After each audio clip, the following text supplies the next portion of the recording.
Olá pessoal, meu nome é Heloísa Santos, sou graduada em Direito e sou professora do curso de Administração Pública aqui da UFAL, no campus Arapiraca. E nós vamos conversar um pouco sobre 3 assuntos de extrema importância para aquele que pretende ser administrador público, para o gestor público, que são os princípios que regem a administração pública, licitações e contratos administrativos. Nosso bate-papo está dividido em 3 tópicos, em 3 aulas, de 10 a 15 minutos, e também vai estar disponível para vocês na plataforma online o material didático e os slides para que vocês possam acompanhar o que eu estou falando, né? Então vamos começar com esse tema interessantíssimo que são os princípios da administração pública. A administração pública, o administrador público precisa obedecer a determinados comandos que estão acima, inclusive, da norma positivada, da norma propriamente dita.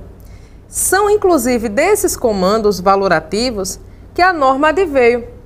Toda norma inserida no ordenamento jurídico, toda regra inserida no ordenamento jurídico, ela advém necessariamente de um conjunto de princípios que são os valores normativos que podem ou não estar impressos no próprio ordenamento. Princípios, como esse nome já diz, quer dizer a fonte, a origem, o início de determinado sistema. O professor Marcelo Alexandrino Vicente Paulo, como vocês vão acompanhar no slide, conceitua princípio como sendo as ideias centrais de um sistema, estabelecendo suas diretrizes e conferindo a ele um sentido lógico, harmonioso e racional, possibilitando uma adequada compreensão de toda a estrutura. Então, toda norma que for positivada no direito, ela vai ter que respeitar os princípios que regem aquele sistema. E os princípios de administração pública são tão interessantes e devem ser fielmente obedecidos que a violação de um princípio é mais grave, inclusive, do que a violação da própria norma, já que esta decorre desse anterior. Então, violar o princípio, você já violou a norma propriamente dita. E a própria lei, o próprio ordenamento jurídico, o legislador, entendeu a importância de se observar esses princípios de administração pública, que a Lei 8429 de 92, conhecida como Lei da Improbidade Administrativa, lá no seu artigo 11, trata sobre as práticas que o gestor ou administrador público pode cometer que vão violar os princípios de administração e vão ser considerados, por tal razão, atos de improbidade administrativa. A violação do princípio pode, inclusive, causar algumas penalidades previstas na própria lei, como, por exemplo, a condenação em perda da função pública ou a suspensão dos direitos políticos. Então, por isso que todo gestor e administrador deve cumprir fielmente os princípios de administração.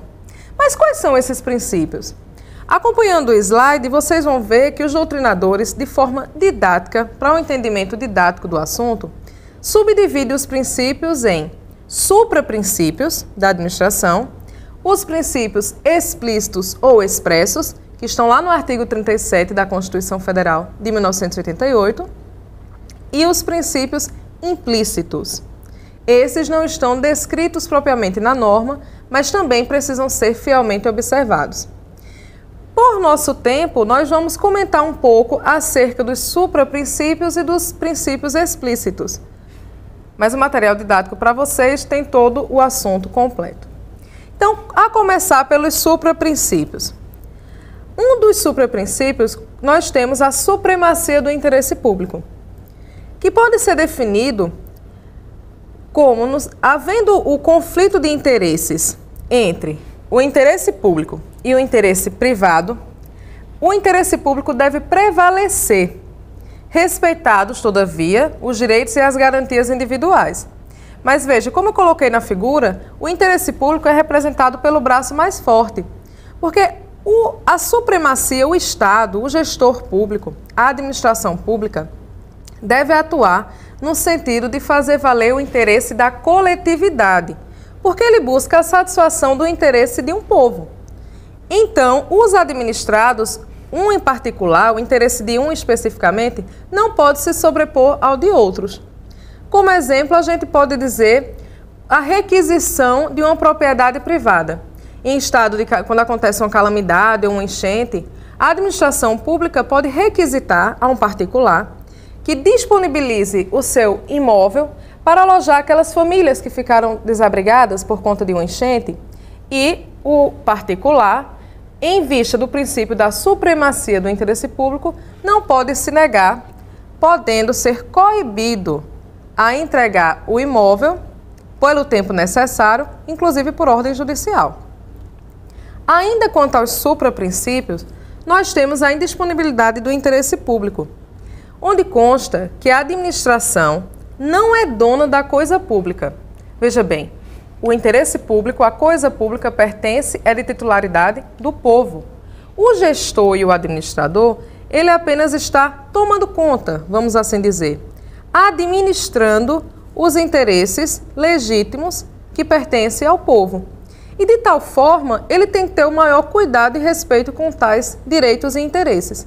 O administrador não pode, por exemplo, dispensar um processo de licitação quando a lei diz que ele é obrigado a licitar para realizar determinado serviço ou obra. Porque dessa forma, ele vai preservar que o poder público e os interesses do povo possam ser contratados com aquele licitante que lhe ofereça a melhor oferta. Então, vai garantir que os interesses do povo sejam, sim, prevalecidos, não sejam disponíveis. Quanto aos princípios explícitos, lá no caput do artigo 37, nós temos 5 princípios que a Constituição nos trouxe.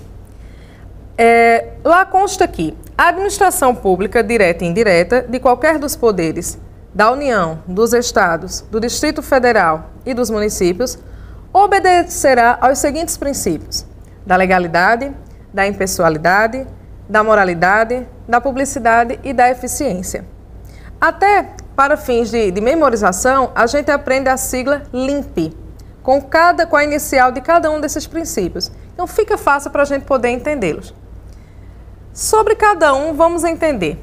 O princípio da legalidade, no âmbito da administração pública, diz que o administrador, o gestor público, só é permitido ele realizar o que a lei autoriza, diferentemente de uma relação privada, onde o particular pode realizar todos os atos que a lei não proíba.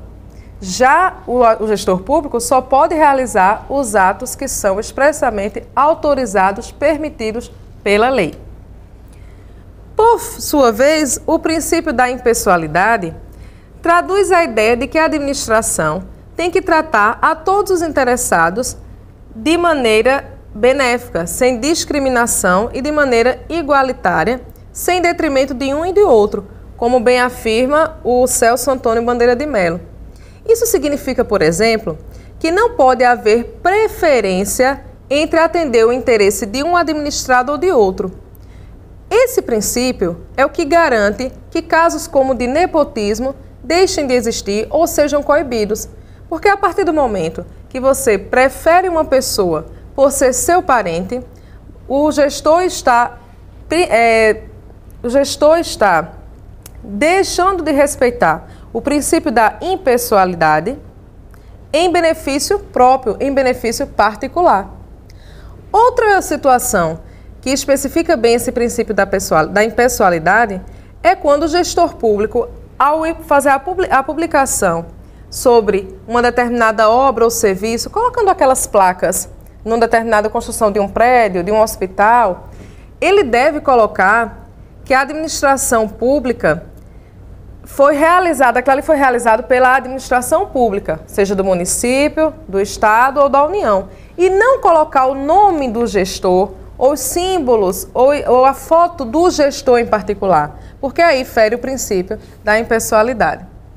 O princípio da moralidade, por sua vez, nos informa que o gestor tem que agir com a retidão de caráter, com o que a lei diz, não só o que é legal, o que é ilegal, o que é justo, o que é injusto, mas sim o que é moral e imoral, o que é honesto e o que é desonesto. Então, deve evitar, por exemplo, condutas que a gente vê tanto, como as corrupções, os desvios de verbas, os desvios de dinheiro que vem para a alimentação e os valores que aparecem no bolso de tantos gestores. Infelizmente, é uma realidade. Mas isso deve ser evitado para que ele não infrinja o princípio da moralidade pública. Ainda temos um quarto princípio, que é o princípio da publicidade. Todo mundo, todos os administrados, têm direito a receber dos órgãos públicos informações de seu interesse particular ou de interesse coletivo em geral, que devem ser repassadas pela administração pública. A administração, o gestor público, não pode fazer nada por debaixo dos panos, nada escondido. O titular de todos os direitos e interesses de administração é o povo. Então, ele tem que tomar conhecimento de como os seus bens e interesses estão sendo geridos. Para isso, deve ser respeitado o princípio da publicidade. Por isso que as administrações públicas criam sites mostrando tudo o que foi feito durante a sua administração, tem o portal da transparência, o diário oficial, onde todo e qualquer ato da gestão deve ser publicado para que os administrados tomem conhecimento. E por fim, finalizando nossa aula, temos ainda o princípio da eficiência, que é o princípio mais novo do nosso ordenamento jurídico, que foi inserido com a Constituição de 88, que, segundo Eli Lopes Meireles, diz o seguinte, que por esse princípio, a administração pública não deve se contentar apenas com uma legalidade, exigindo ainda resultados positivos para o serviço público e satisfatório atendimento às necessidades da comunidade. Então, não adianta a administração pública apenas administrar, ela tem que administrar no sentido de obter resultados. Por isso que se diz eficiência, para que a satisfação do interesse do povo seja realmente suprida, que é a finalidade maior de toda a administração pública. Então, esses eram os princípios, comentários que a gente tinha para fazer sobre os princípios de administração pública. Encontro vocês daqui a pouco com o tema licitações.